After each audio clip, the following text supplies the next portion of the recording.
You finally get that promotion you worked years to achieve. The euphoria hits you like a wave, pure joy flooding through your system. Your friends congratulate you, your family beams with pride, and you feel like you have finally made it. But 6 months later, you find yourself sitting at your new desk feeling oddly empty. The excitement has worn off, and somehow, impossibly, you feel exactly as happy as you did before. That dream car you saved for sits in your garage, now just another vehicle that needs gas and maintenance. The perfect relationship that was supposed to complete you has become routine, filled with the same small irritations as any other. The house with the ocean view that took 20 years to afford? You barely notice the sunset anymore. This is not a personal failing.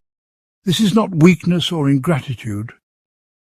This is your brain doing exactly what evolution designed it to do over millions of years. Psychologists call this phenomenon the hedonic treadmill, and it might be the most important psychological concept you have never fully understood. Think of a treadmill at the gym. You run and run, your legs pumping, heart racing, sweat pouring down your face. But despite all that effort, all that movement, you remain in exactly the same spot. This is what happens to our happiness levels throughout life. We chase achievements, accumulate possessions, reach milestones we thought would transform us, yet somehow we always end up back at our emotional starting point.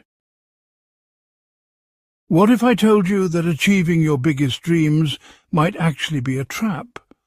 Not because dreams are bad, but because we fundamentally misunderstand how happiness works in the human brain. What if the very pursuit of happiness through achievement is based on a massive illusion? An illusion so powerful that it drives our entire economy, shapes our life decisions, and determines how we spend our precious years on this planet.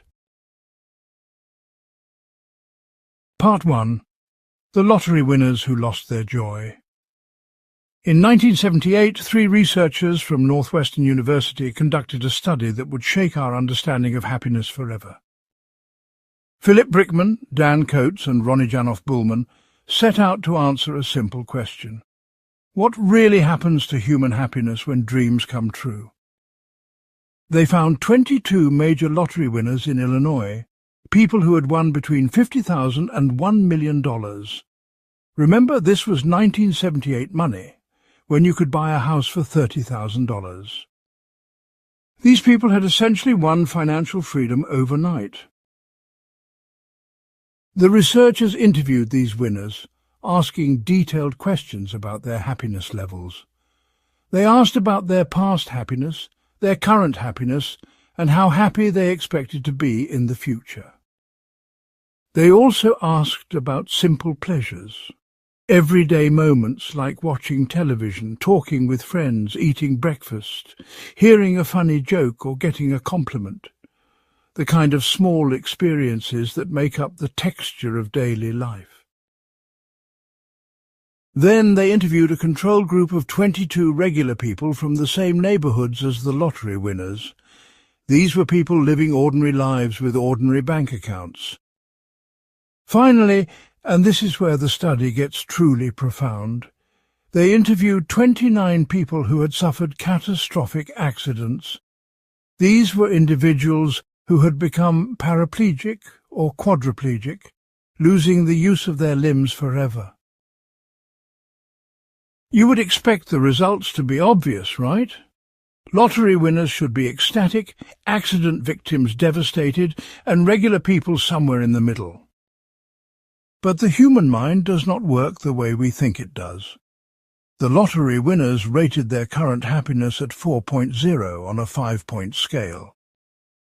The regular people, 3.82, almost no difference at all. Think about that for a moment. People who had received enough money to never work again, to buy whatever they wanted, to solve their financial problems forever, were barely any happier than their neighbours, who were still grinding away at regular jobs. But here is where it gets even stranger. When asked about everyday pleasures, the lottery winners actually scored lower than the control group. They took less joy from a beautiful morning, less pleasure from a conversation with a friend, less satisfaction from a good meal. The researchers called this a contrast effect. Once you have experienced the extreme high of winning a fortune, ordinary pleasures pale by comparison. It is like eating the finest chocolate in the world and then trying to enjoy a regular candy bar. Your brain has recalibrated its expectations. What once brought joy now feels mundane. The psychological term for this is adaptation, and it happens faster than you might imagine. Studies show that major lottery winners typically experience intense happiness for about 2 months. 2 months! After decades of dreaming about wealth, after years of buying tickets and imagining how life would change, the actual emotional benefit lasts about as long as a summer vacation. Then the adaptation process kicks in. The mansion becomes just home. The sports car becomes just transportation. The freedom from work becomes boring routine. Meanwhile, the accident victims in the study showed something equally remarkable. Yes, their present happiness was lower at 2.96, but not nearly as low as you would predict. More surprisingly, when they recalled their past happiness before the accident, they rated it higher than the other groups rated their past. And their expected future happiness? It was 4.32, actually higher than the current happiness of lottery winners. These paralyzed individuals had found ways to adapt to their new reality. They discovered new sources of meaning, developed different pleasures, adjusted their expectations. The human capacity for psychological adaptation had worked in reverse, helping them recover from tragedy, just as it had prevented the lottery winners from maintaining their joy. This was not a fluke finding from one study. Researchers have replicated versions of this work countless times across cultures and decades. People adapt to marriage, usually returning to baseline happiness after 2 years. They adapt to divorce, typically recovering emotionally within 2 years. They adapt to the death of a spouse, though this takes longer, often 4 to 7 years. They even adapt to chronic health conditions, finding ways to be nearly as happy as healthy individuals. The implications are staggering. If winning millions barely moves the happiness needle, and if devastating injuries do not destroy life satisfaction permanently, then what does this say about how we pursue happiness?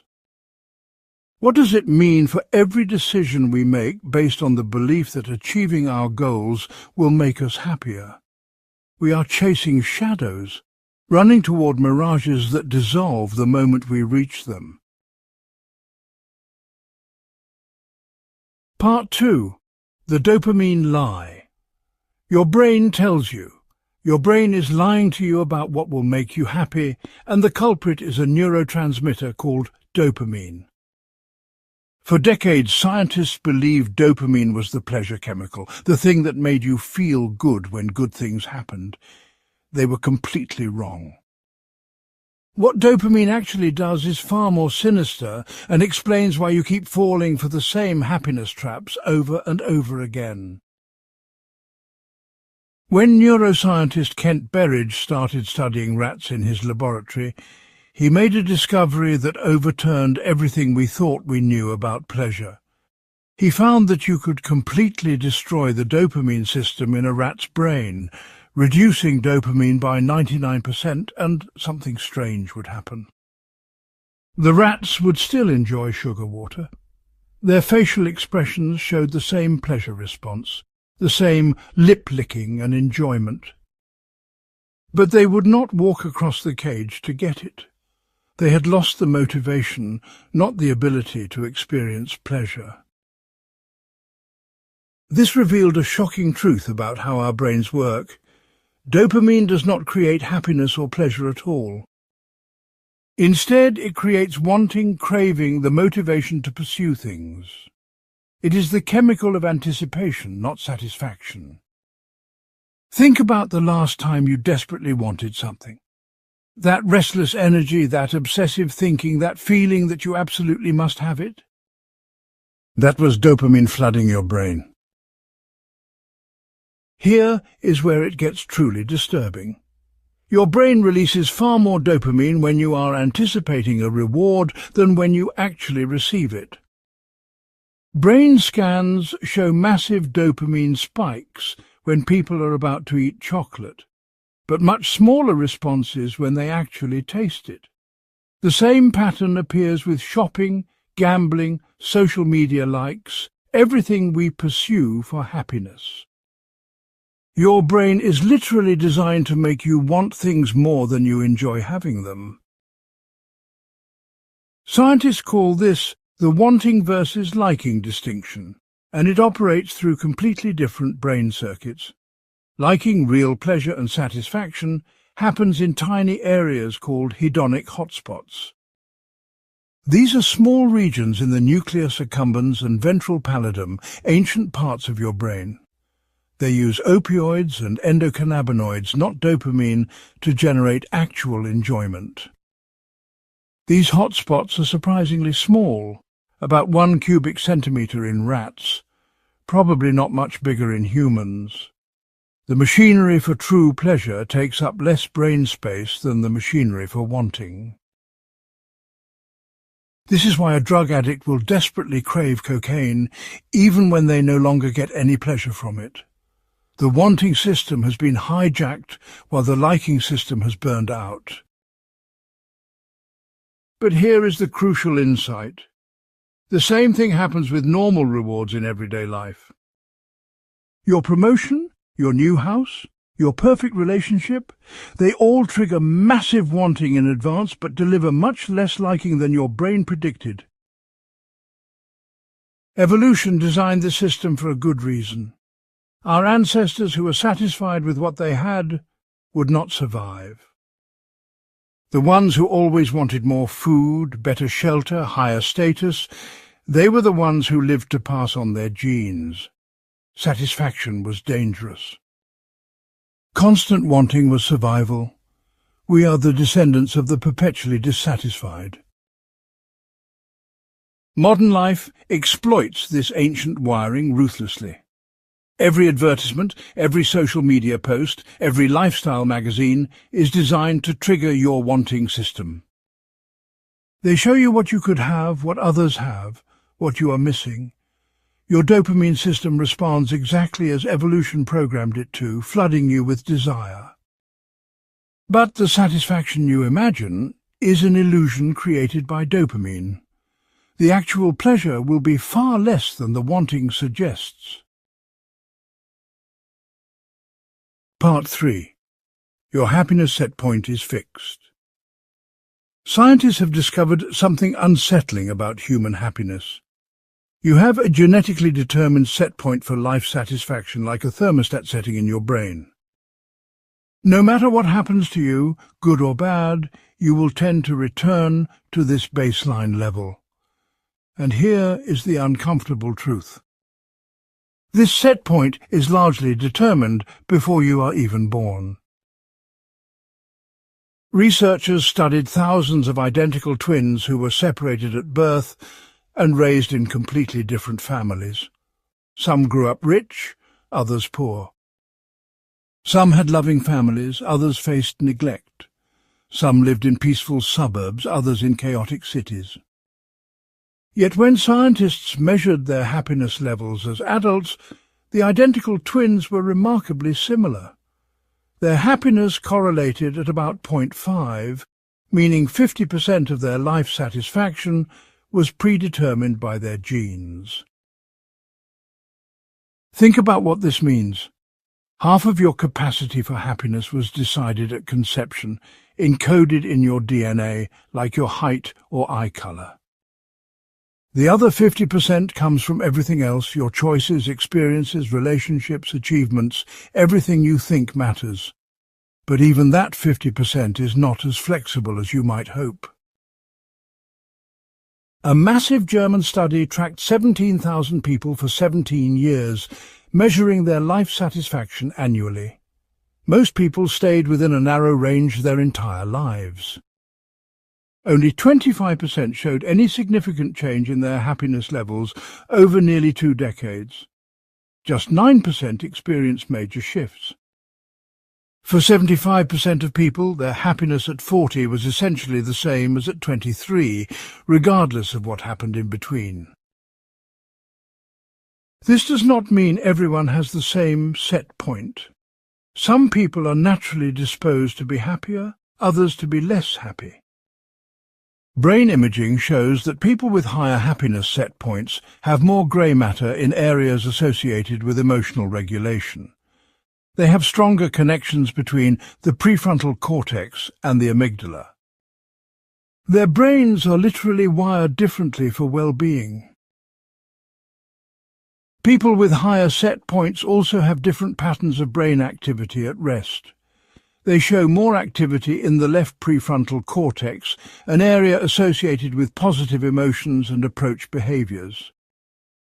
People with lower set points show more right prefrontal activity, associated with negative emotions and withdrawal.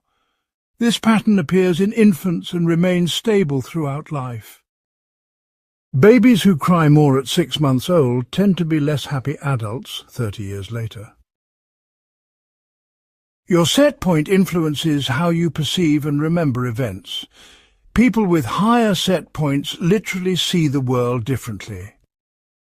In laboratory studies, they notice positive stimuli faster, remember good events more clearly, and forget negative experiences more quickly. Their brains are running a different operating system for processing reality. But here is where it gets even more profound. Your happiness set point affects what happens to you in life. Happier people attract more friends, perform better at work, earn more money, and have better health. So the rich get richer, emotionally speaking.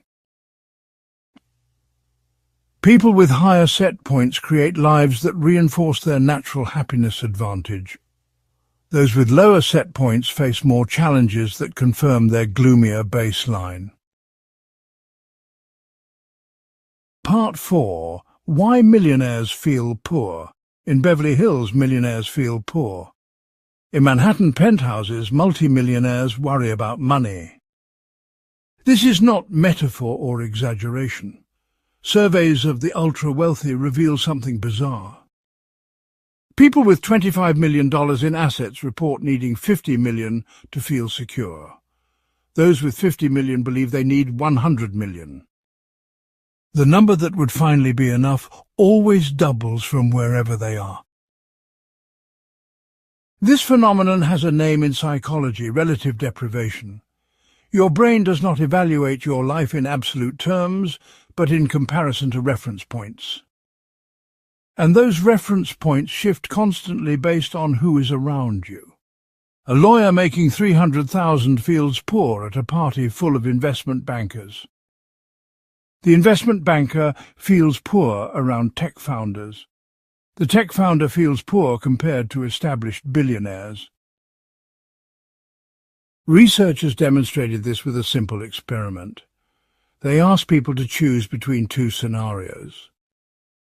Would you rather earn $50,000 a year while everyone else earns $25,000? Or earn $100,000 while everyone else earns $200,000? The majority chose the first option. They would rather have less money in absolute terms as long as they had more than others. This is not just about money. The same pattern appears with attractiveness, intelligence, career success, even the happiness of our children. A study of Olympic athletes found that bronze medalists were happier than silver medalists. The silver medalists compared themselves to gold and felt like losers. The bronze medalists compared themselves to everyone who did not medal and felt like winners. Exact same achievement, opposite emotional experience, determined entirely by comparison. Social media has weaponized this psychological quirk. Your brain now compares your regular Tuesday to the highlight reels of hundreds or thousands of others.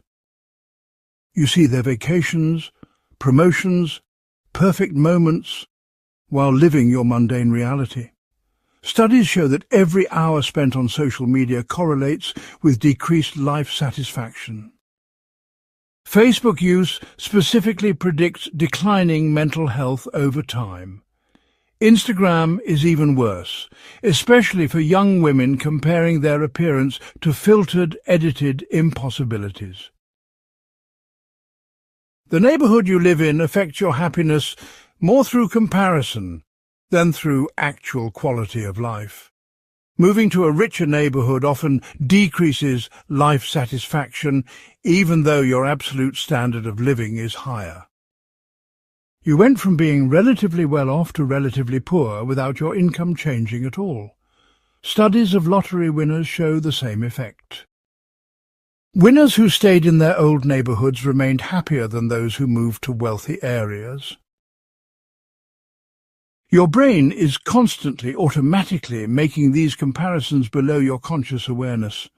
Neuroscientists can see it happening in brain scans. The same reward centers that respond to absolute gains also respond to relative gains. Getting a $5,000 raise when your coworker gets nothing activates reward circuits. The same raise when your coworker gets 10,000 activates pain circuits. Same money, opposite neurological response. Part 5. The adaptation machine in your head. Your nervous system is an adaptation machine, constantly adjusting to whatever becomes normal. This happens at every level, from individual neurons to complex psychological processes. Walk into a room with a strong smell, and within minutes you cannot detect it anymore. Your nose has not stopped working. Your brain has simply adapted, filtering out the now predictable stimulus. This same process happens with everything in your life. Psychologists call it habituation, and it is far more powerful than most people realize. Your brain literally changes its physical structure in response to repeated experiences. Neurons that fire frequently together strengthen their connections. Pathways that process familiar stimuli become more efficient, requiring less activation. What once required your full attention becomes background noise. Researchers can measure this adaptation in real time. They tracked people who bought new cars, measuring their emotional response every day. The first drive triggered massive activation in reward centers. By day 7, the response had dropped by half. By day 30, the brain barely registered anything special about the car. The $40,000 purchase had become neurologically worthless in a month. The speed of adaptation depends on the type of experience. We adapt quickly to changes in material possessions, income level, and living conditions. A study tracked people who moved from small apartments to large houses. Full adaptation took about 6 months. After that, they reported the same housing satisfaction as before the move. The extra space that seemed so important had become invisible. But we adapt slowly or incompletely to other changes.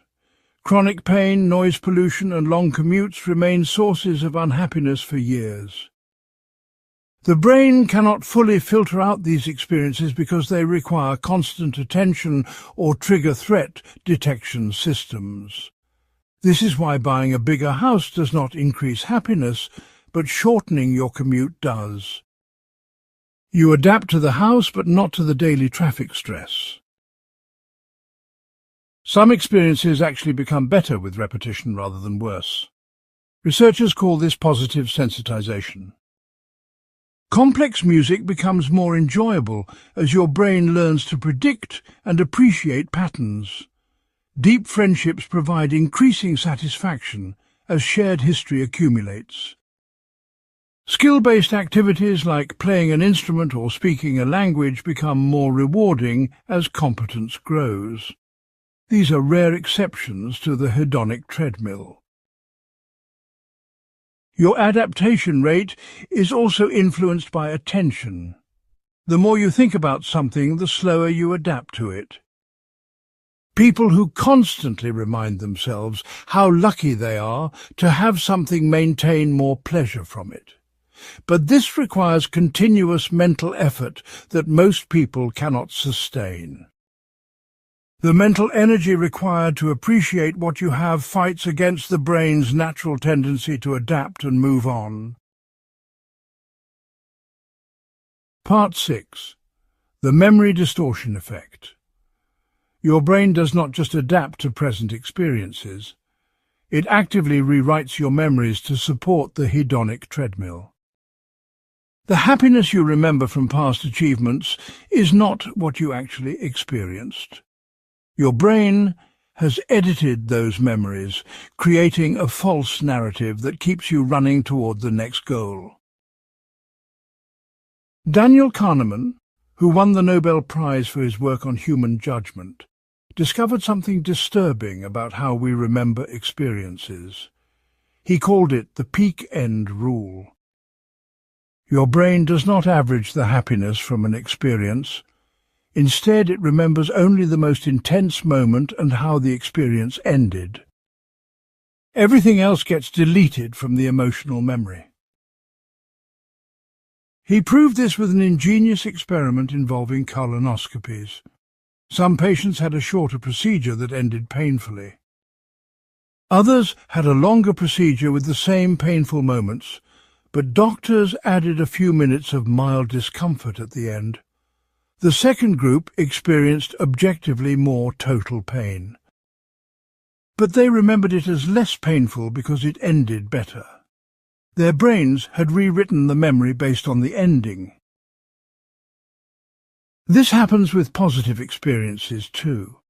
A 2-week vacation with 13 great days and 1 perfect day gets remembered as amazing. The same vacation with 13 great days but no peak moment gets remembered as merely good. Your brain compresses weeks of experience into a single emotional snapshot. This is why people spend fortunes on weddings. One peak experience overwrites months of stress and debt in memory. Even more troubling, your current mood affects how you remember past happiness. When researchers ask people to recall their happiness from 5 years ago, their answers depend more on today's mood than on how they actually felt 5 years ago. Happy people remember being happy. Unhappy people remember being unhappy. Your brain constantly revises history to match your present state. This memory distortion serves the hedonic treadmill perfectly. You remember the peak moment of getting your dream job, but forget the weeks of ordinary workdays that followed. You remember the joy of your wedding, but not the normal Tuesday evenings that make up most of marriage. These edited memories convince you that achievements bring lasting happiness, even though your own experience proves otherwise. The anticipation of future events gets similar distortion, but in reverse. When imagining future achievements, your brain focuses on the best possible moments and ignores adaptation. You imagine how great it will feel to get promoted, not how normal it will feel 3 months later.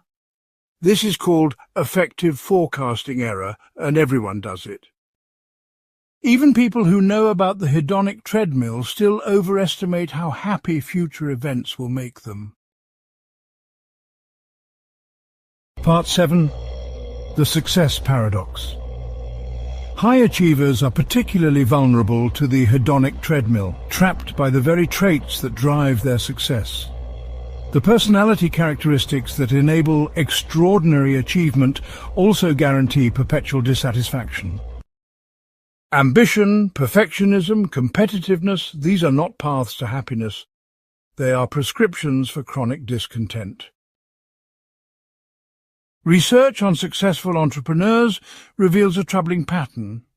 They report lower life satisfaction than employees at the same income level. The traits that enabled them to build companies, high need for achievement, internal locus of control, tolerance for uncertainty, also prevent them from enjoying success. They immediately shift focus to the next challenge, the next company, the next mountain to climb.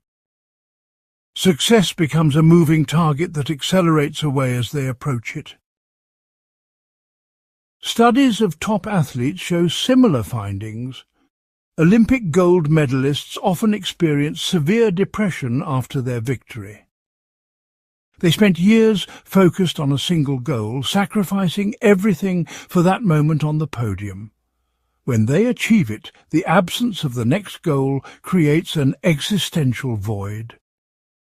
Michael Phelps, the most decorated Olympian in history, has spoken about contemplating suicide after winning his medals.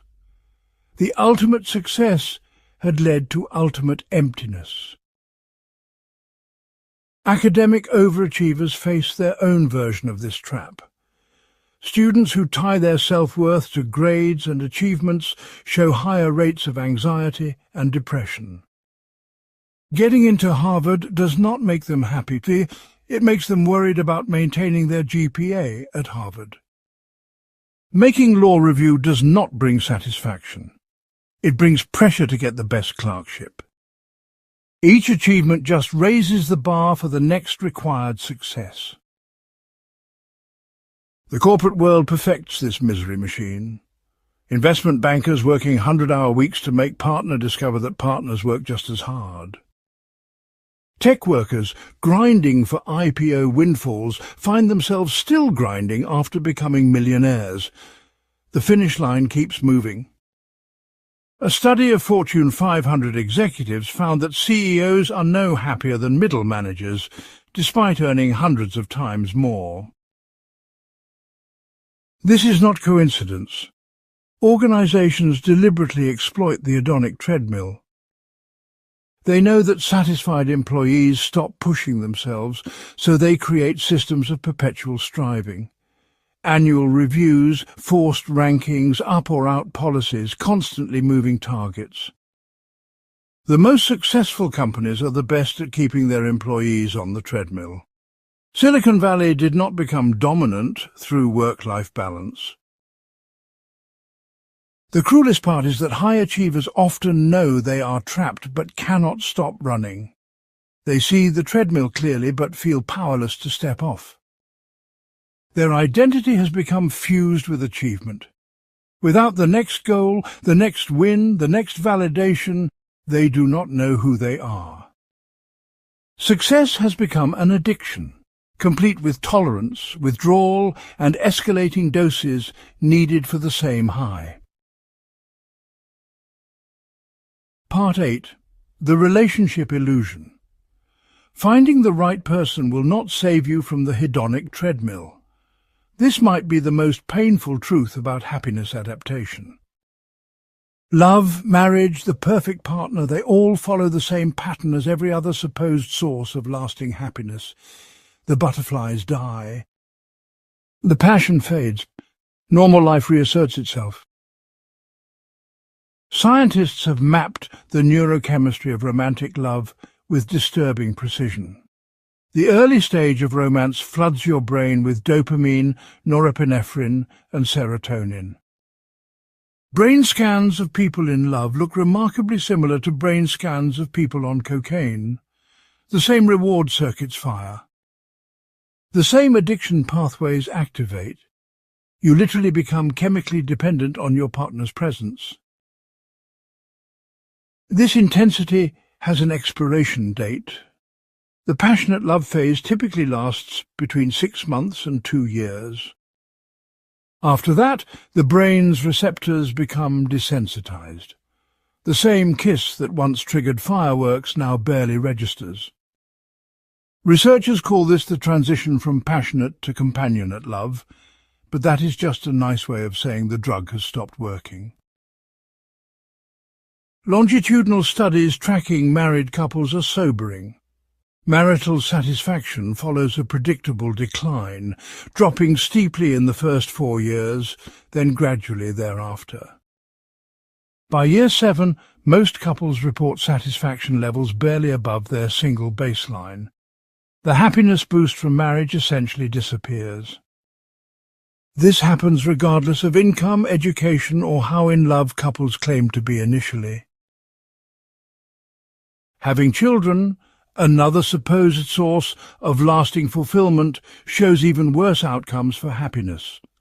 Multiple studies across cultures find that parental satisfaction drops with the first child and does not recover until the children leave home. Parents report lower marital satisfaction, less sleep, more stress, and decreased life satisfaction compared to childless couples. The joy of parenting exists, but it is brief moments swimming in an ocean of exhaustion and worry. Yet people continue believing relationships will complete them. Singles imagine that finding someone will solve their unhappiness. Unhappy couples believe the problem is their specific partner, not the nature of adaptation itself. So they divorce, find someone new, experience the chemical rush again, and restart the cycle. Second marriages fail at even higher rates than first marriages. The treadmill continues with a different running partner. The most stable couples are not those who maintain passion, but those who accept its absence. They transition from dopamine-driven excitement to oxytocin-based attachment. This is less thrilling but more sustainable. It is the difference between a drug high and a warm blanket. Both have value, but only one can last. The tragedy is that most people never stop chasing the high. Part 9. Why money stops working. There is a number at which money stops buying happiness, and it is shockingly low. Researchers have found it with remarkable precision across hundreds of studies. In the United States, happiness increases with income up to about $75,000 per year. After that, the correlation essentially disappears. Millionaires are no happier than middle-class professionals. Billionaires score the same on life satisfaction as successful small business owners. This seems impossible when you are struggling financially. Surely having unlimited resources would eliminate stress and create lasting satisfaction. But the data is ruthlessly consistent. Once basic needs are met, once you have security and comfort, additional money does almost nothing for experienced happiness. A person making 500,000 experiences roughly the same amount of positive emotion daily as someone making 75,000. The reason is that money primarily buys things you adapt to. The new car becomes just transport. The bigger house becomes just home. The designer clothes become just clothes. Your brain adapts to material upgrades with devastating efficiency. Meanwhile, money often costs you things you do not adapt to losing. Time with family, health from overwork, peace of mind from financial complexity. Lottery winner studies show this dramatically. Major winners quit their jobs, buy dream homes, travel the world. Within 2 years, most report being no happier than before winning. Many report being less happy. They have lost their sense of purpose, damaged relationships with friends who now see them differently, become paranoid about people using them. The money solved their money problems, but created human problems that are harder to solve. The ultra-wealthy face unique happiness challenges. They suffer from what researchers call the paradox of choice on steroids. When you can afford anything, nothing feels special. When you can go anywhere, nowhere seems exciting. They lose the ability to want things, which paradoxically reduces life satisfaction. Anticipation and desire, even though they are treadmill drivers, provide more emotional texture than having everything. Studies of CEO compensation reveal the futility of the money chase. CEOs making 20 million are no more satisfied than those making 2 million. But they work longer hours, have worse health metrics and higher divorce rates.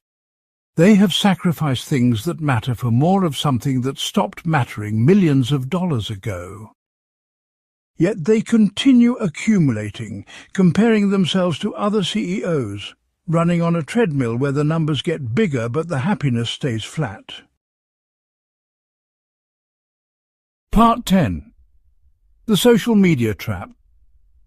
Social media has transformed the hedonic treadmill from a personal challenge into a collective catastrophe. It has weaponized our adaptation mechanisms and comparison instincts at unprecedented scale. We are now running on millions of treadmills simultaneously, each one visible to everyone else, each one making us miserable in new and innovative ways. Every scroll through Instagram or Facebook exposes your brain to hundreds of comparison points. You see the vacation photos, but not the flight delays and family arguments. The promotion announcements, but not the grinding work weeks.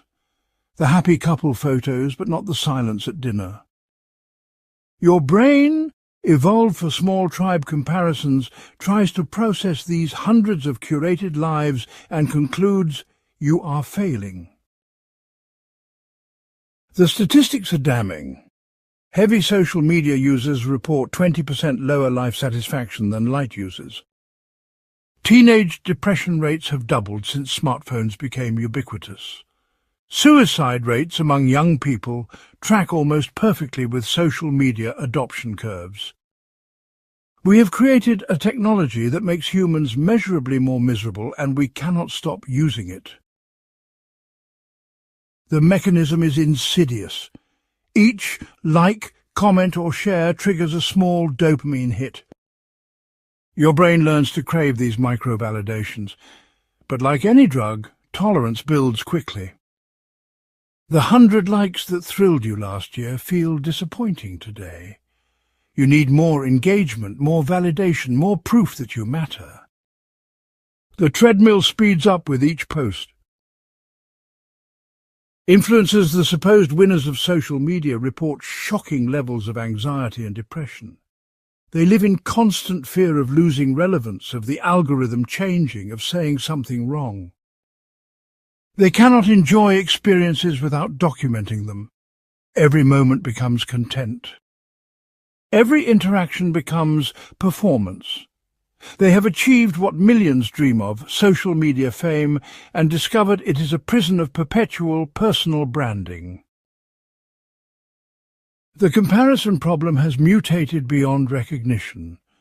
You no longer compare yourself to your neighbours or co-workers.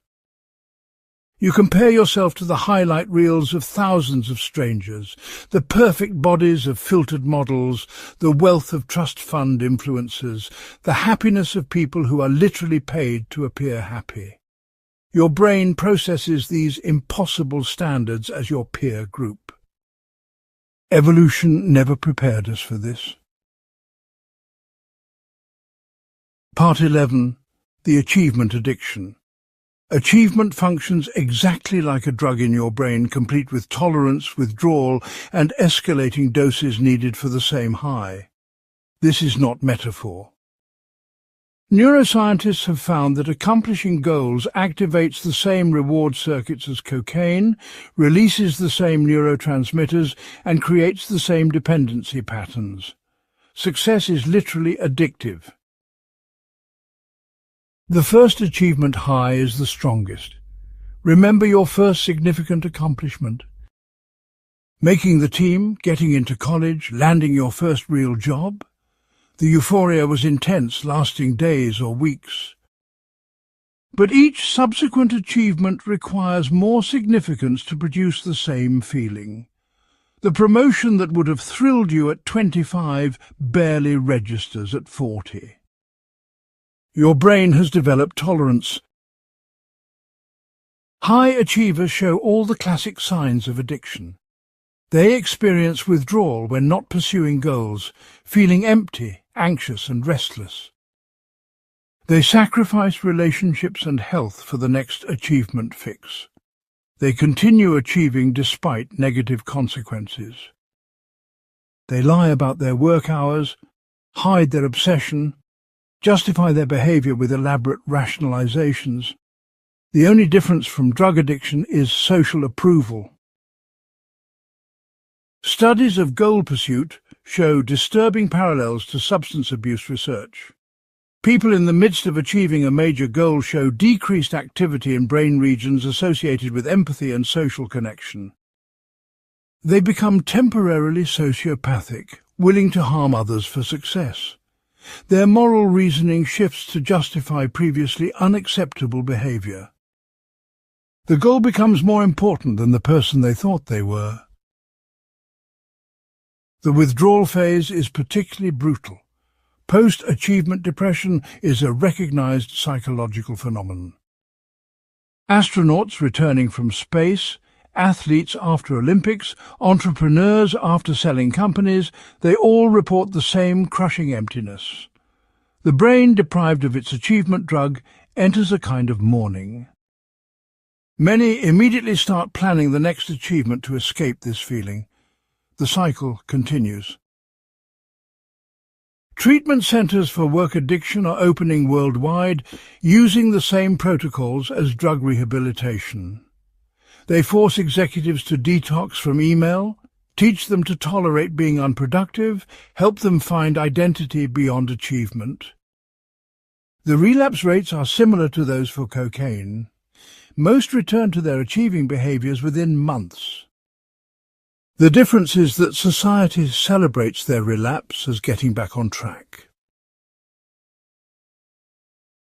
Part 12. The gratitude myth. Everyone says gratitude is the answer to the hedonic treadmill. Practice gratitude daily and you will appreciate what you have. Keep a gratitude journal, they say. Count your blessings. But the research on gratitude interventions reveals an uncomfortable truth. They work briefly, then stop working, becoming just another thing we adapt to. Initial studies on gratitude practices showed promising results. People who wrote down 3 things they were grateful for each day reported higher life satisfaction. But follow-up research revealed the effect fades quickly. After 2 weeks, the boost disappears. After a month, gratitude journaling can actually decrease happiness as it becomes a chore. The brain adapts to gratitude itself. This happens because forced gratitude often highlights what you lack. Trying to feel grateful for your health reminds you it could fail. Appreciating your relationship highlights its imperfections. Being thankful for your job makes you think about better jobs. The comparison machinery in your brain cannot be turned off by willpower. It just finds new things to compare. Gratitude researchers have found that natural gratitude and manufactured gratitude activate different brain regions. Spontaneous appreciation engages reward circuits and releases dopamine. Forced gratitude activates areas associated with cognitive control and suppression. You are literally fighting your brain's natural processes. This is exhausting and unsustainable. It's like trying to be permanently surprised by something familiar. The gratitude industry has become a billion-dollar business selling the illusion of a treadmill exit.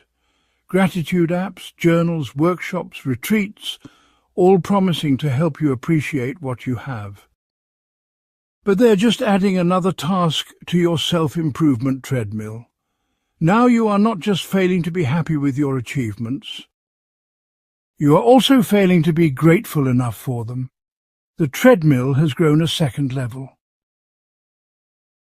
Studies of naturally grateful people, those who score high on trait gratitude without intervention, show they are not immune to adaptation. They adapt to positive events just as quickly as everyone else. The difference is they experience more frequent small positive events because they notice them, but each individual event still fades. They are not off the treadmill, they are just running on one with prettier scenery. Part 13. The Purpose Deception. Find your purpose and you will find lasting fulfillment the self-help books promise. Do what you love and you will never work a day in your life. But research on people who have found their calling reveals another layer of the hedonic treadmill. Purpose-driven work becomes just work. Passion fades into routine. Even meaning adapts away. Studies of people in purposeful careers, teachers, doctors, social workers, show surprising patterns. Their initial years are filled with meaning and satisfaction. They feel they are making a difference, changing lives, fulfilling their purpose. But within 5 years, most report the same job satisfaction as people in supposedly meaningless corporate jobs. The sense of purpose has adapted to baseline. Saving lives has become just another Tuesday. Artists and musicians, people literally living their dreams, show even more dramatic adaptation. Professional musicians report lower happiness than amateurs. The act of turning passion into profession kills the joy. What was once escape becomes obligation. What was once expression becomes product. The thing they loved becomes the thing they have to do to pay rent. Non-profit workers, despite doing objectively meaningful work, have the same burnout rates as investment bankers. The children they are helping become statistics. The cause they are fighting for becomes bureaucracy and grant applications. The purpose that drove them to accept lower pay stops, compensating for the financial stress. They end up on job search sites like everyone else, looking for something that pays better. Even religious callings follow this pattern. Studies of monks and nuns find that the spiritual high of dedicating life to God fades within 2 years. Prayer becomes routine. Meditation becomes boring. The monastery becomes just another workplace with annoying colleagues and petty politics. They maintain their practice through discipline, not the divine connection that initially called them. The cruelest part is that finding your purpose creates its own treadmill. Now you need to have impact, make a difference, leave a legacy. The teacher needs to reach more students. The doctor needs to save more lives. The artist needs greater recognition. Purpose becomes another achievement to optimize, another source of comparison and inadequacy. You have escaped the money treadmill only to find yourself on the meaning treadmill, running just as hard toward a horizon that keeps receding. Part 14. The Experience Economy Lie. Buy experiences, not things, became the millennial mantra for escaping materialism. Travel, concerts, restaurants, adventures, these would provide lasting happiness that possessions could not. An entire economy emerged around selling experiences as the answer to the hedonic treadmill. But the research reveals that experiences follow the same adaptation pattern as material goods, just with better marketing. The initial studies seemed promising. People reported more lasting satisfaction from vacations than from purchases. But these studies had a fatal flaw. They were measuring memory, not actual happiness.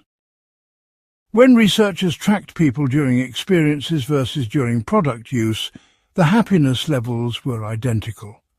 The vacation was not making people happier than the new TV. They just remembered it more fondly. This memory bias happens because experiences are harder to compare. You can directly compare your car to your neighbour's car. But your trip to Thailand versus their trip to Peru? The comparison is muddier, allowing your brain to declare victory. Experiences also benefit from what psychologists call rosy retrospection. The miserable parts fade while the highlights intensify in memory. That camping trip where it rained becomes an adventure story, not the muddy ordeal you actually endured. Travel, the ultimate experience purchase, shows particularly stark adaptation. Frequent travellers report no higher life satisfaction than homebodies. The 100th sunset in paradise triggers less neural response than the first sunset in your backyard. Travel bloggers and digital nomads, living what millions dream of, report high rates of depression and loneliness. They have turned peak experiences into routine, destroying their power. The experience economy has created its own comparison treadmill. Social media fills with adventure photos, creating experience FOMO.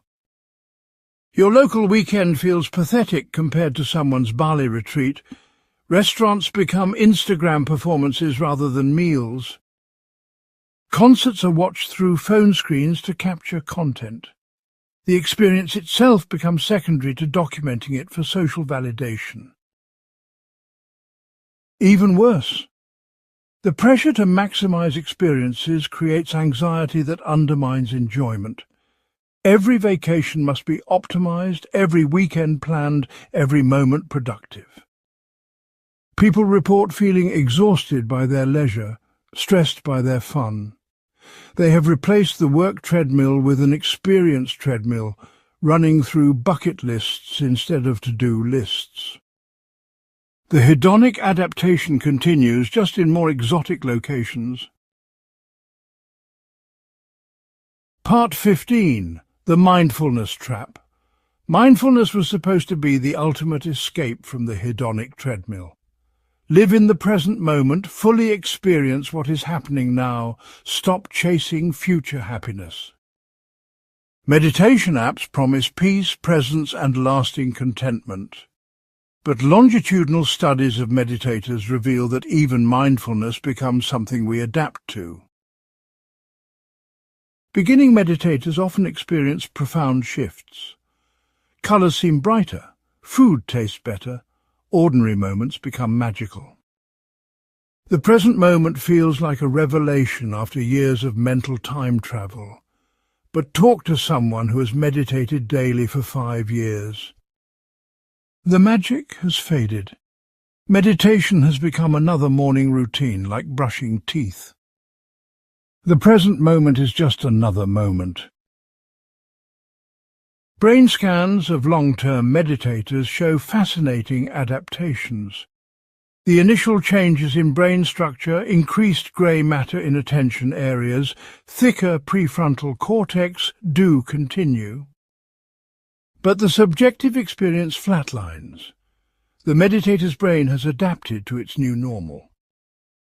What once felt like awakening now feels ordinary. They are still on the treadmill, just running more mindfully. Meditation retreats demonstrate this perfectly. Participants report blissful states, profound insights, ego dissolution. But within weeks of returning home, they are back to baseline. The retreat high fades like any other high.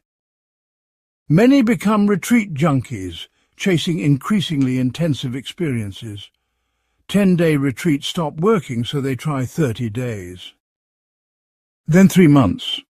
The dose keeps escalating. The mindfulness industry has recognized this adaptation problem and pivoted accordingly. Now there are advanced techniques, new traditions to explore, deeper states to achieve. Mindfulness has been gamified, with apps tracking streaks and giving badges. Meditation has become another form of achievement, complete with levels, teachers, and competitions.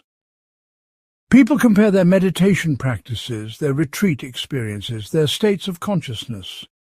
The treadmill continues in lotus position. Studies of Buddhist monks, the supposed masters of contentment, are sobering. They score higher on baseline happiness than average people, but not dramatically so. They still experience adaptation to positive and negative events. They still show activation in reward circuits when gaining something. Decades of meditation have not freed them from the hedonic treadmill. They have just learned to be more accepting of running on it. Perhaps that acceptance is the best we can hope for. Part 16. The Fitness Delusion. Exercise will make you happy, every lifestyle guru promises. Get in shape and you will feel amazing, confident, accomplished. But the research on fitness and happiness reveals the same inexorable pattern. The runner's high becomes the runner's normal. The gym achievement becomes invisible. Even your transformed body becomes just your body. Studies tracking people through fitness transformations are deflating. Those who lose significant weight report temporary happiness, boosts lasting about 3 months. After that, they return to baseline life satisfaction, often lower than before. They have discovered that the thin person they imagined becoming still has all their original problems. The weight was not the real issue, it was just the most visible one. Marathon runners exemplify this perfectly. Training for your first marathon provides months of purpose, structure and anticipation. Crossing that finish line triggers euphoria that runners chase forever, but the second marathon feels less special. By the 10th, it is just another Sunday-long run. Ultramarathoners, having adapted to regular marathons, now run 100-mile races seeking that original high. The distances get longer, but the satisfaction stays flat. Bodybuilders show the most extreme adaptation. They achieve physiques that most people dream of, then stand in mirrors seeing only flaws. This is not just vanity or body dysmorphia. Their brains have literally adapted to their appearance. Studies show that people become accurately calibrated to their own attractiveness within weeks. What once seemed impossible becomes the new normal, and normal is never enough. The fitness industry exploits this adaptation brilliantly. There is always a new goal, a lower body fat percentage, a faster time, a heavier lift. Fitbits and apps gamify exercise with streaks and achievements. Social media fitness influencers showcase ever more extreme physiques and workouts. The bar keeps rising. What was fit in the 1980s looks average today. What is fit today will look average tomorrow. Even the health benefits adapt away psychologically. People who transform their health report feeling no different day to day than when they were unhealthy.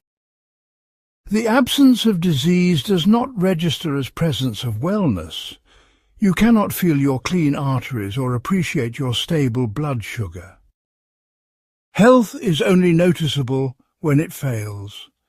The rest of the time it is just background functioning you take for granted. Part 17. The Parenting Paradox. Children will give your life meaning, society insists. They will love you unconditionally, provide purpose, create lasting joy. But the largest studies ever conducted on parental happiness paint a different picture. Parents are measurably less happy than non-parents across every metric researchers have tested. The meaning children provide does not translate into life satisfaction. The data is consistent across cultures and decades. Parents report lower marital satisfaction, more financial stress, less sleep, reduced freedom, and decreased moment-to-moment happiness. The happiness gap is largest when children are young, but persists until they leave home.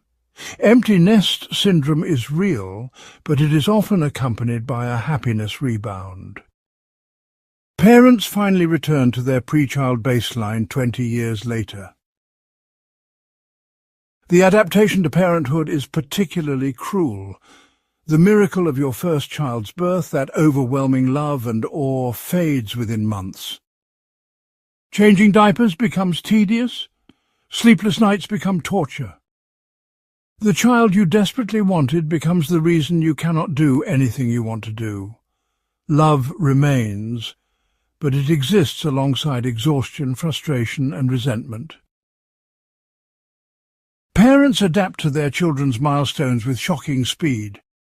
The first word, first step, first day of school trigger joy that dissipates within days.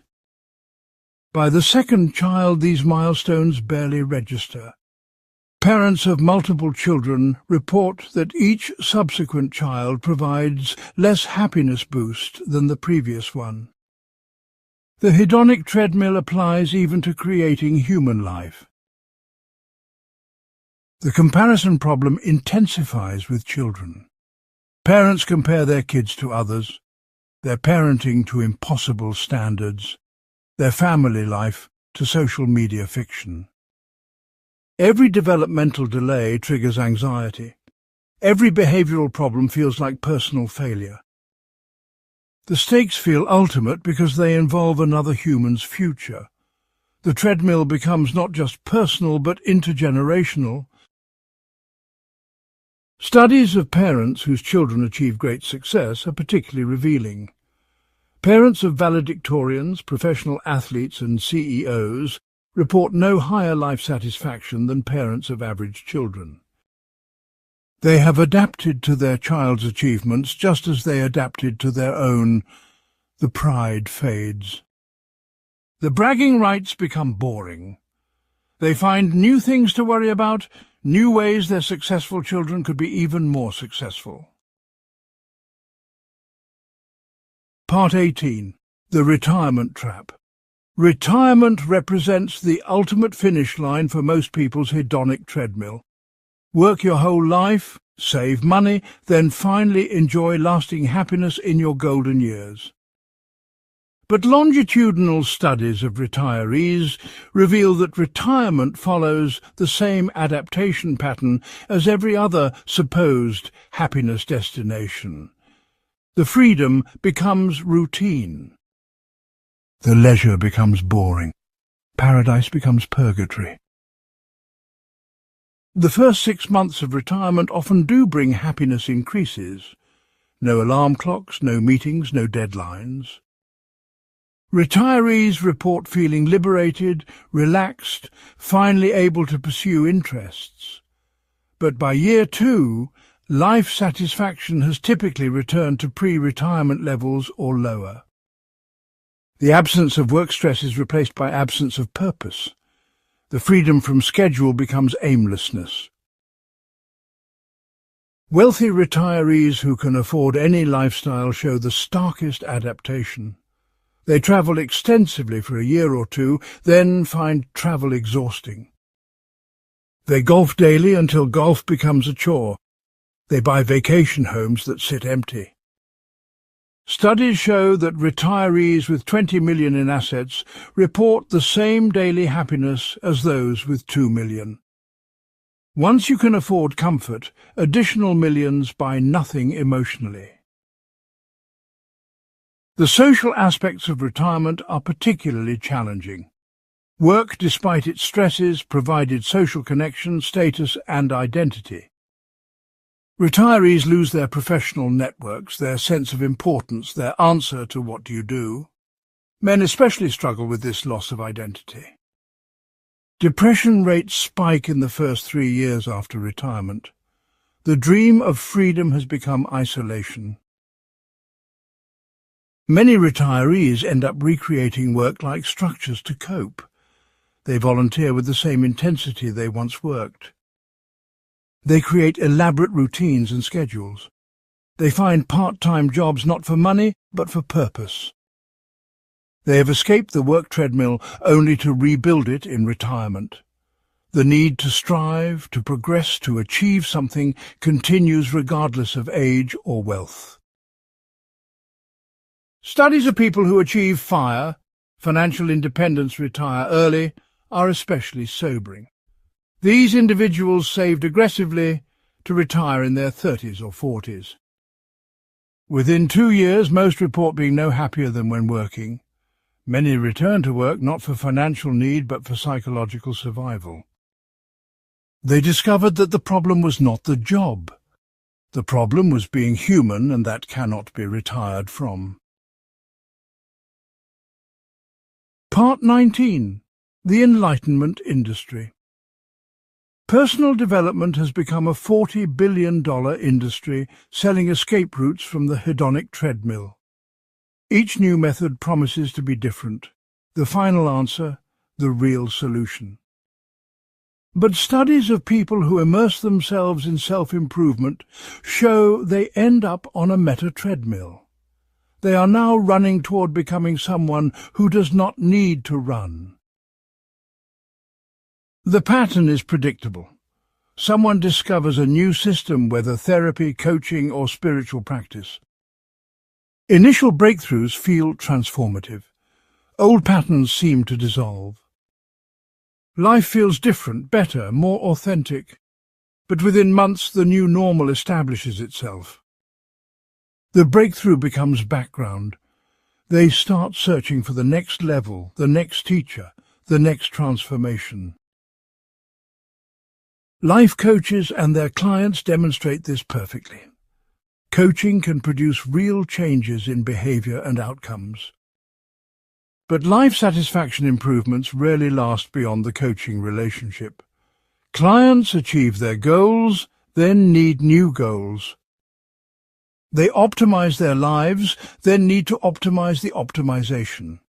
Many become coaches themselves, teaching others to escape a trap they are still in. Therapy shows similar patterns. People spend years in analysis, understanding their patterns, healing trauma, developing insight. This can reduce suffering and improve functioning, but it rarely produces lasting happiness increases. Therapists themselves have the same happiness levels as everyone else. Understanding the treadmill intellectually does not free you from running on it emotionally. The spiritual marketplace offers endless enlightenment products, ayahuasca ceremonies, energy healing, past life regression, each promising breakthrough transformation. Participants report profound experiences, cosmic insights, ego death. But follow-up studies find negligible lasting changes in life satisfaction. The mystical experience becomes memory. Daily life reasserts itself. They sign up for the next ceremony, the next retreat, the next promise of transcendence. Even genuine wisdom traditions get commodified into treadmills. Buddhism becomes productivity hacking. Stoicism becomes career optimization. Psychedelics become performance enhancement. Every practice meant to free us from striving becomes something to strive for. The very attempt to escape the treadmill becomes another treadmill, marketed with better branding and higher prices. Part 20. The Happiness Research Irony. Happiness researchers, the scientists who study the hedonic treadmill, are no happier than anyone else. This might be the ultimate proof that knowledge alone cannot free us. These people dedicate their careers to understanding human well-being. They know every study, every intervention, every trick. Yet surveys show they have typical happiness levels for their income and education. Knowing how the prison works does not open the door. Martin Seligman, founder of positive psychology, has written about his own struggles with depression. Daniel Kahneman, who won the Nobel Prize for revealing human cognitive biases, admitted he fell for the same biases. Sonia Lyubomirsky, who literally wrote the book on happiness science, reports normal life satisfaction. These brilliant minds have mapped the treadmill in exquisite detail while still running on it. The research community has studied itself with embarrassing results. Professors who get tenure show temporary happiness increases that fade within 2 years. Nobel Prize winners report no lasting satisfaction from the highest academic honor. Scientists who make breakthrough discoveries adapt to them like lottery winners adapt to money. The pinnacle of intellectual achievement provides no escape from hedonic adaptation. Publishing happiness research creates its own treadmill. Researchers need novel findings, significant results, media attention. They compete for grants, citations, speaking engagements. They experience the same professional pressures and comparisons as corporate workers. Studying happiness has become just another competitive career with its own status hierarchies and dissatisfactions. The interventions that researchers develop show diminishing returns even for them. They try their own gratitude exercises, meditation practices, and strength interventions. Initial benefits fade like they do for everyone else. They know exactly why the benefits fade, the neurological mechanisms, the psychological processes. But understanding adaptation does not prevent adaptation. Knowledge is not immunity. Some researchers have become nihilistic about their own field.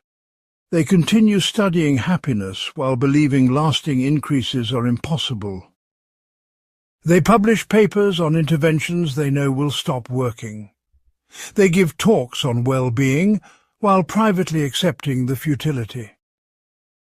They have seen behind the curtain and found only more curtains.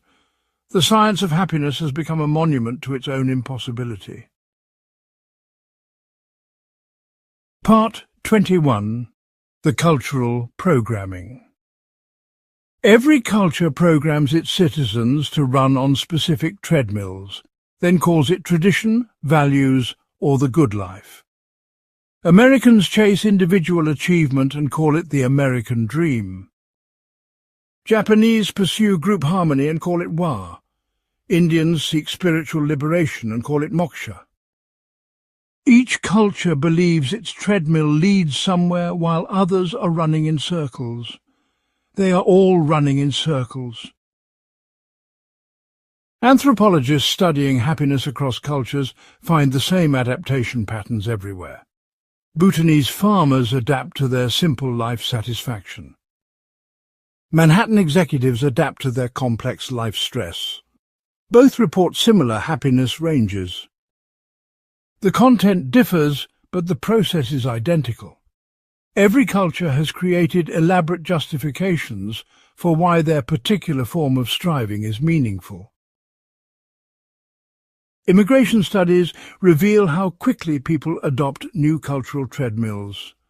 Within one generation, immigrants' happiness levels match their new country's average.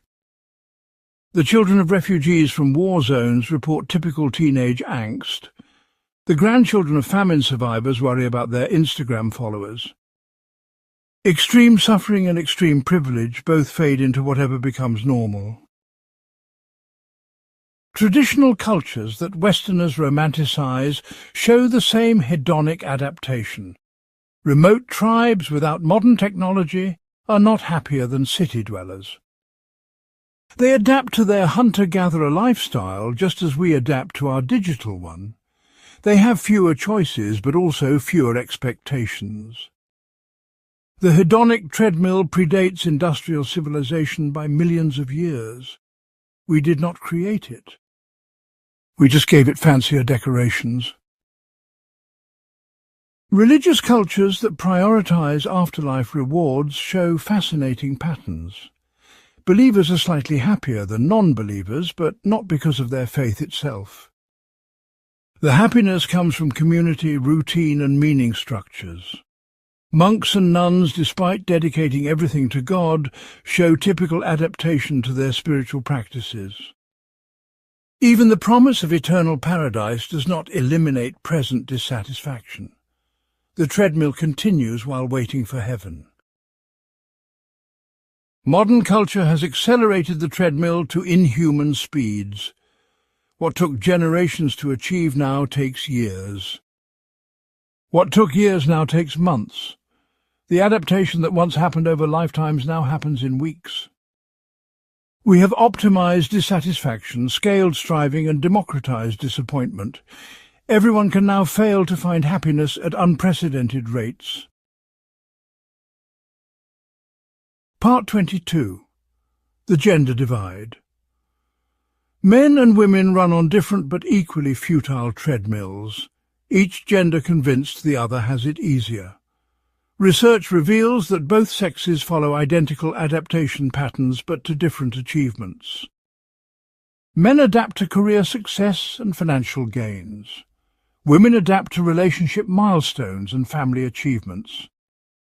Both end up at the same happiness levels through different paths of disappointment. Studies of high-achieving women reveal unique struggles with the hedonic treadmill. They face the traditional female expectations plus modern career pressures. The successful female executive with a perfect family adapts to both accomplishments. She feels no more satisfied than her stay-at-home neighbour or her single colleague. Having it all becomes normal, and normal is never enough. Men show faster adaptation to financial success, but slower adaptation to relationship changes. A promotion barely registers after 3 months. But divorce continues affecting men's happiness years longer than women's. Men derive less lasting satisfaction from career achievements they are told to prioritize. They sacrifice relationships for success that does not deliver the promised fulfillment. The beauty treadmill affects women with particular cruelty. Studies show beautiful women are no happier than average-looking women after age 25. They have adapted to the attention, the advantages, the options. Meanwhile, they face unique pressures to maintain appearance and anxiety about aging. The blessing everyone assumes would bring happiness becomes a source of stress that provides no actual satisfaction advantage. Male status hierarchies create their own adaptation nightmares. The alpha male with wealth, power and attraction adapts to his position within 2 years. He experiences no more daily happiness than the average man, but he cannot stop competing because his identity depends on dominance. He runs on a treadmill where slowing down means losing everything, but speeding up brings nothing. Dating apps have gamified gender treadmills into dystopian efficiency. Women swipe through endless options, adapting to attention that would have seemed impossible decades ago. Men compete in a digital hierarchy where 80% are invisible. Both genders report lower relationship satisfaction than before apps existed. Technology has made finding partners easier and happiness from partnerships rarer. We have optimized the search while destroying the satisfaction. Part 23. The Intelligence Curse. Smart people are no happier than average people and in many ways suffer more from the hedonic treadmill. Intelligence allows you to achieve more, earn more, and understand more. But you adapt to these advantages just as quickly as anyone adapts to anything. Worse, intelligence makes you more aware of the treadmill while providing no ability to escape it. Studies of gifted children followed into adulthood are sobering. These high IQ individuals achieve more degrees, patents and publications than average. But their life satisfaction is identical to normal intelligence peers. They have adapted to their cognitive abilities like tall people adapt to height. What seems like a superpower to others is just their normal, bringing no special happiness. Intelligence correlates with overthinking, which accelerates adaptation. Smart people analyze their achievements until they seem ordinary. They find flaws in their successes, problems in their solutions. They can argue themselves out of any satisfaction. The same cognitive ability that enables achievement prevents enjoyment of achievement. They think their way out of happiness. Highly intelligent people face unique comparison problems. They compare themselves to history's geniuses, to Nobel laureates, to intellectual giants. The professor with 3 degrees feels inadequate next to Einstein. The successful researcher feels like a failure for not curing cancer. Intelligence expands awareness of what is possible, making actual accomplishments feel insufficient. The burden of potential haunts intelligent people particularly. They know they could achieve more, understand more, contribute more.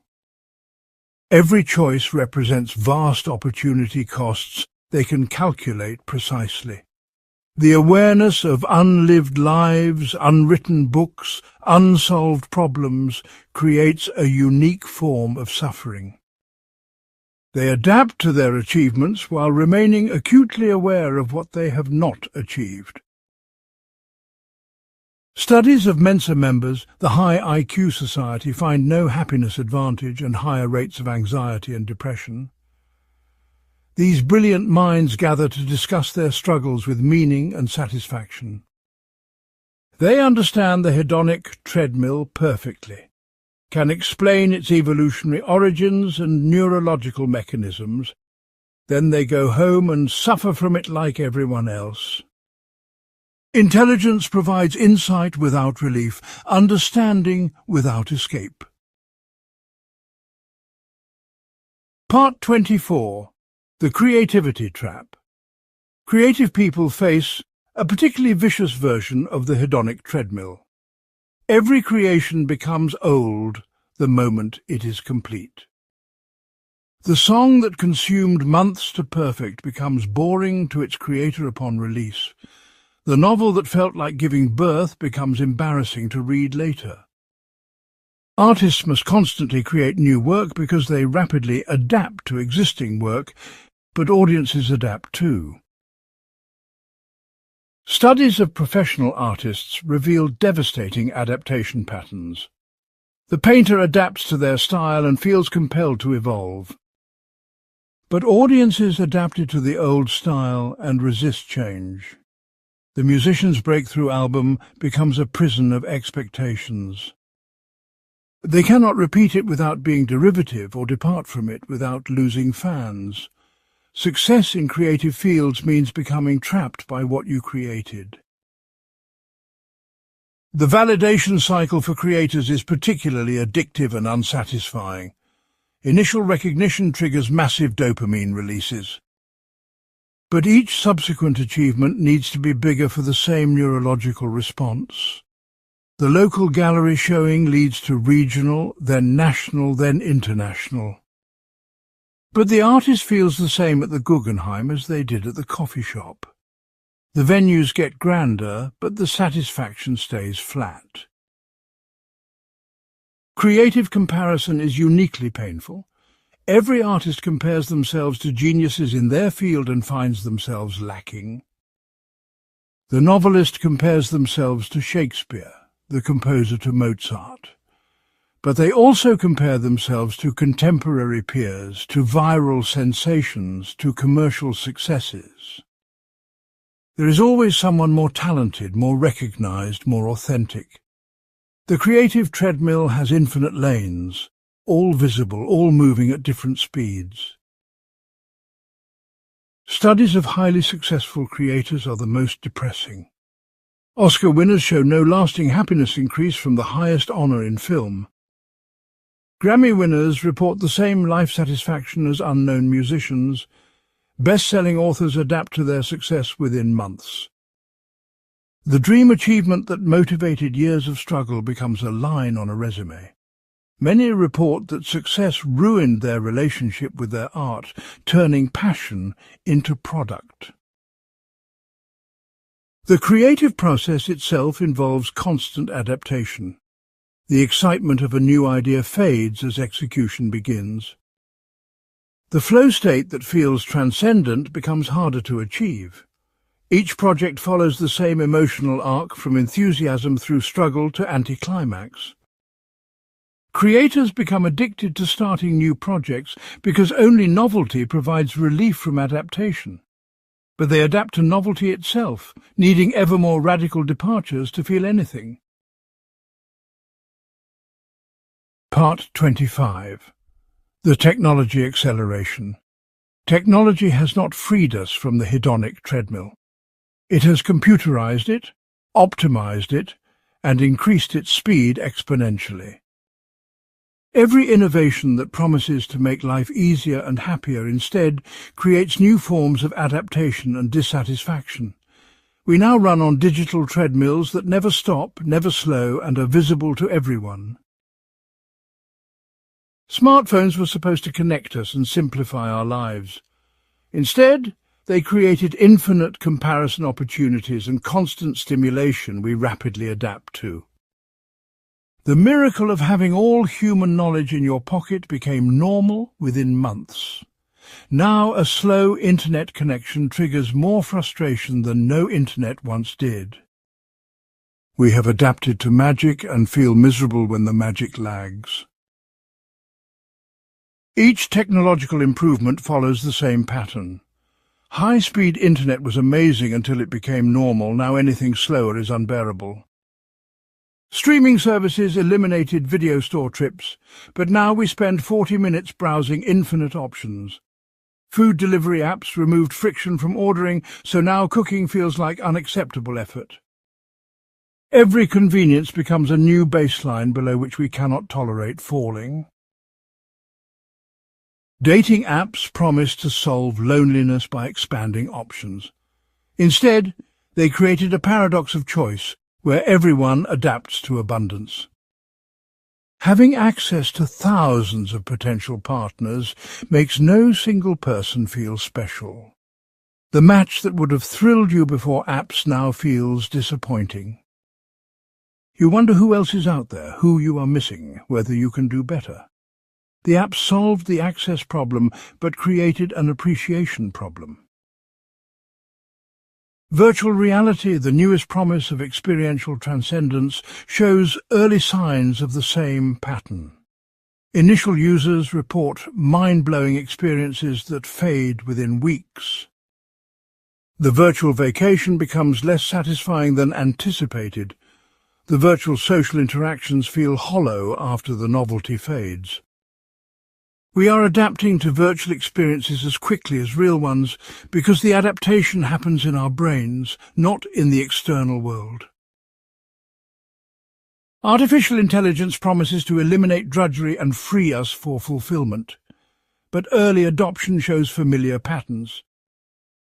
People using AI to automate work report initial excitement followed by rapid normalization. The time saved does not translate to happiness gained. It just creates pressure to produce more, achieve more, optimize further. We are automating tasks faster than we can appreciate the automation. Part 26. The Death Denial. The ultimate hedonic treadmill is our relationship with mortality. We adapt to the fact of death through elaborate denial, living as if we are immortal while knowing we are not. This adaptation allows us to function, but guarantees a fundamental dissatisfaction. We run on treadmills pretending they lead somewhere other than the grave. Studies of people with terminal diagnoses reveal unexpected adaptation patterns. After initial shock and grief, most return to baseline happiness levels within 6 months. They adapt to dying like people adapt to living. The knowledge that time is limited does not produce lasting appreciation for remaining time. Terminal patients report the same daily mood patterns as healthy people. Even approaching death becomes normal. Near-death experiences that supposedly transform people show typical adaptation curves. Survivors report initial periods of gratitude and perspective that fade within 2 years. The clarity about what really matters gets clouded by daily concerns. The promise to live differently gradually gives way to old patterns. They end up back on the same treadmills, just with a dramatic story about almost getting off. The death of loved ones follows predictable adaptation trajectories.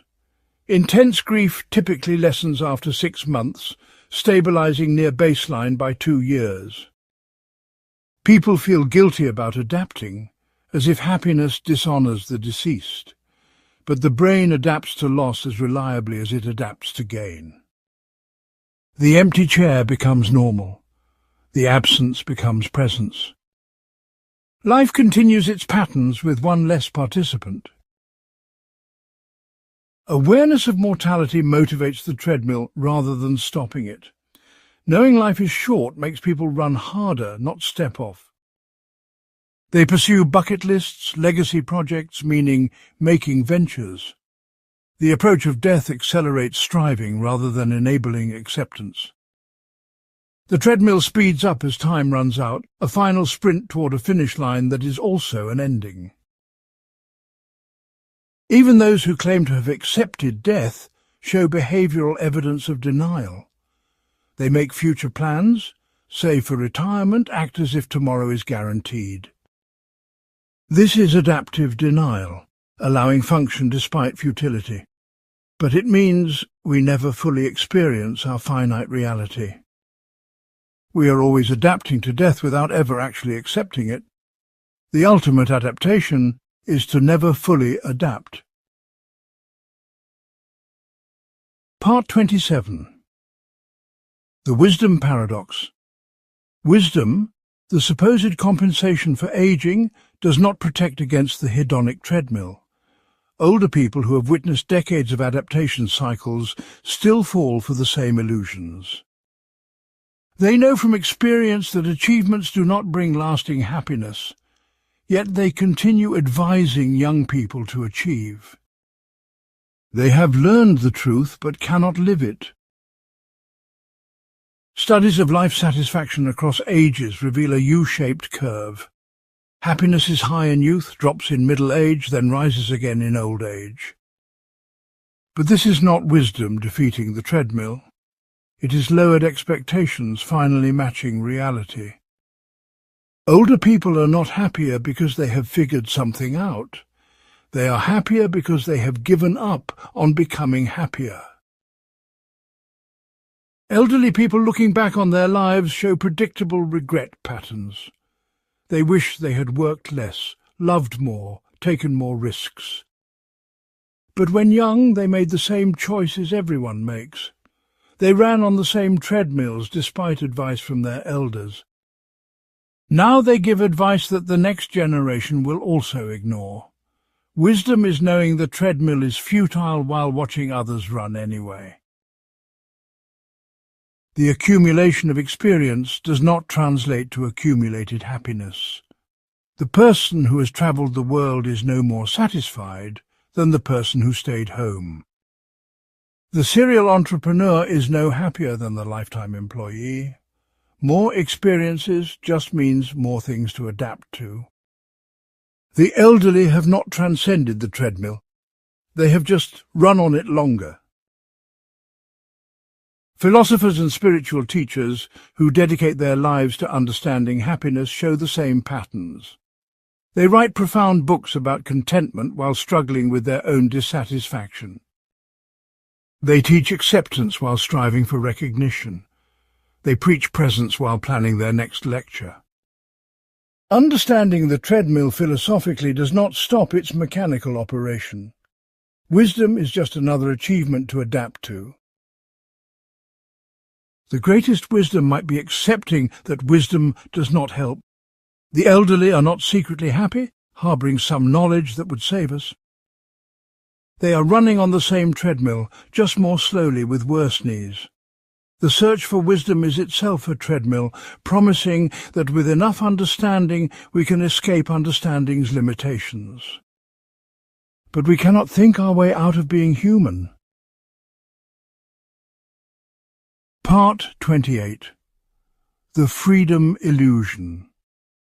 Freedom, the ultimate goal of modern life, turns out to be just another thing we adapt to.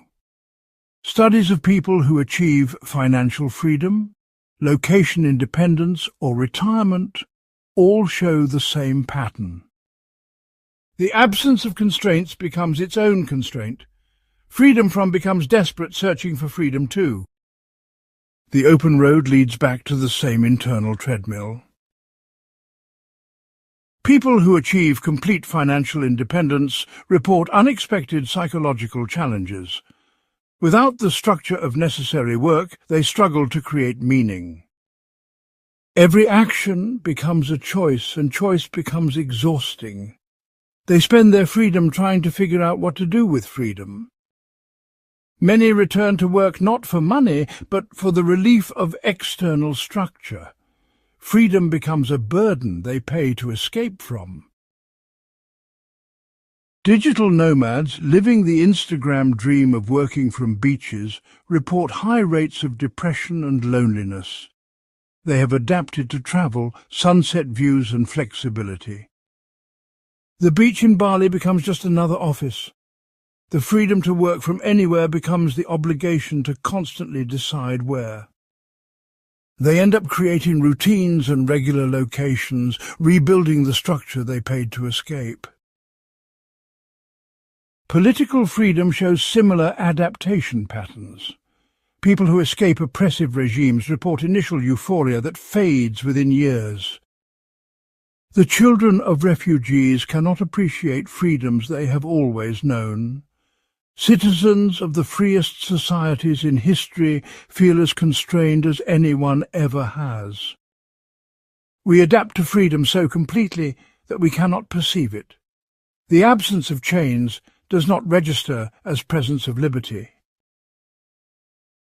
Even psychological freedom through therapy or spiritual practice becomes normal. The person who overcomes anxiety adapts to the absence of anxiety. The addict who achieves sobriety adapts to clarity. These improvements in life quality do not translate to lasting happiness increases. Mental health becomes just health, invisible and unappreciated. We only notice our minds when they malfunction. The pursuit of freedom is itself a treadmill. Each constraint removed reveals another constraint beneath. Free from job, still bound by money. Free from money, still bound by relationships. Free from relationships, still bound by mortality. Free from fear of death, still bound by the structure of consciousness itself.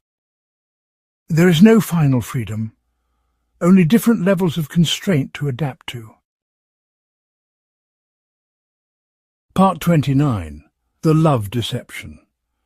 Love, the emotion we trust most deeply, is not immune to hedonic adaptation. The person who was once your everything becomes just someone. The child you would die for becomes someone you argue with about screen time. The friend who understood you completely becomes someone you text occasionally. Love remains, but its intensity adapts like every other feeling. Brain scans of long-term couples show dramatically reduced activation in reward centers compared to new couples. The same kiss from the same person triggers a fraction of the neurological response. This is not falling out of love. It is adapting to love. The brain cannot maintain the intensity of early romance any more than it can maintain the high of any drug. We call this maturation, but it is really just tolerance. Parents adapt to loving their children with disturbing efficiency. The overwhelming love at birth that seems like it will define your entire existence becomes background emotion. You still love them, would still sacrifice anything for them, but moment to moment you feel irritation, boredom, frustration. The love that was supposed to make everything meaningful becomes invisible beneath daily logistics. The adaptation to love causes unique suffering.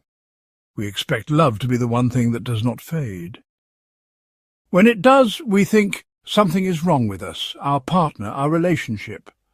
We do not recognize adaptation as natural and universal. So we end relationships that are actually successful, seeking to recapture an intensity that no brain can sustain. The failure is not in the love, but in the expectation that love would be different. Studies of arranged marriages versus love marriages reveal the ultimate irony. Arranged marriages start with low satisfaction that gradually increases. Love marriages start with high satisfaction that gradually decreases. After 5 years, both reach the same moderate satisfaction level. The path differs, but the destination is identical. Whether you adapt down from passion or up from pragmatism, you end up at the same emotional set point. Even self-love, the modern solution to relationship disappointment, follows adaptation patterns. People who learn to love themselves through therapy or personal growth report initial improvements. But self-acceptance becomes normal, requiring no less maintenance than any relationship. You adapt to being okay with yourself. The person who fought for self-worth must keep fighting to maintain it. There is no final arrival at self-love, only continuous effort to remember what you learned to feel. Part 30. The Only Truth. After examining every supposed escape from the hedonic treadmill, one truth remains. There is no escape. This is not pessimism or nihilism. It is simply what thousands of studies across decades have shown. We are adaptation machines, and adaptation is not a bug in the system. It is the system. The hedonic treadmill is not a problem to be solved, but a fundamental feature of consciousness. Without adaptation, we would remain frozen in our first experience of pleasure or pain. We would die of ecstasy from our first taste of sugar, or never recover from our first rejection. Adaptation is what allows us to function, to strive, to survive. The treadmill is not a trap. It is the mechanism of being alive. This does not mean life is meaningless or not worth living. It means the meaning is not in the arriving, but in the running. The satisfaction is not in the achievement, but in the achieving. The purpose is not in the destination, but in the movement. We run not because we will get somewhere, but because we are runners. That is what humans do. Some people find peace in this acceptance. Not the peace of happiness, which would itself be adapted to, but the peace of no longer expecting peace. They continue striving while knowing striving leads nowhere. They pursue goals while knowing goals do not satisfy. They love while knowing love will fade. This is not depressing but liberating. It frees you from the second layer of suffering, the suffering of expecting not to suffer. The research suggests that the best life is not the happiest but the most engaged, not the most satisfied but the most interesting, not the most peaceful but the most alive. The people who report the highest well-being are not those who have escaped the treadmill. They are those who have found a treadmill they do not mind running on, who have accepted the running as the point. Perhaps the ultimate wisdom is not transcending the hedonic treadmill, but choosing your treadmill wisely. Since you will adapt to anything, choose things worth adapting to. Since satisfaction is temporary, choose pursuits that remain interesting even when unsatisfying. Since happiness is fleeting, build a life that makes sense even when unhappy. The treadmill is not optional, but which treadmill you run on, how fast you run and who runs beside you, these are choices. Choose wisely, not because it will make you happy, but because you have to choose something. And then run, not toward happiness, but toward whatever keeps you moving. Because movement is all we have, and all we have ever had, and all we will ever have. The hedonic treadmill is not a bug. It is the feature. It is the whole thing. And maybe, just maybe, that is okay.